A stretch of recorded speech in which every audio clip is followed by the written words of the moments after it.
Njorua cia mũbira wa magũrũ timu cia anake na airĩtu gũkũ kaunti-inĩ ya Murang'a makoretwo magĩthaka ligi itiganĩte ĩta njĩra ya gũkũria iheo ciao na oroho kũrutithia taranda ciao wĩra. Rĩrĩa tũrĩ iharo-inĩ tũgĩthaka nĩ tũra-avoid maũndũ maingĩ. Wa mbere, youth tũrĩ na energy, tugaga twĩ na hinya mũingĩ mũno na tũtirĩ na wa gũtwara. Rĩrĩa tũratwara iharo-inĩ tuka-avoid maũndũ ta drugs, mawaganu mangĩ makoragwo kũu thĩinĩ, rĩngĩ nĩ mũndũ nĩ agĩthire agĩe na bad influence, peer pressure ĩngĩ ĩtarateithia, nĩkĩo ũrona nginya thaa ici society itũ ndĩrĩ na mĩgendere mĩega ũguo.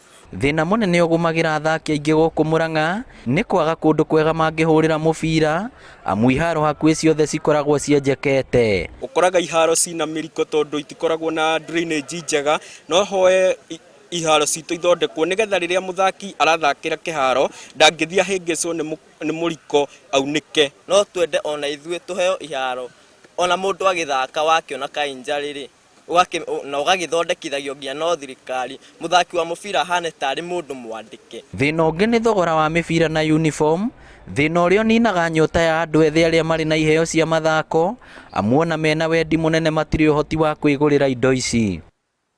Nĩ itũmi cicũngĩrĩirie irũngũ Nyakero nyitanĩri-inĩ na SportPesa gũtuga timu 52 na mĩbira na uniform.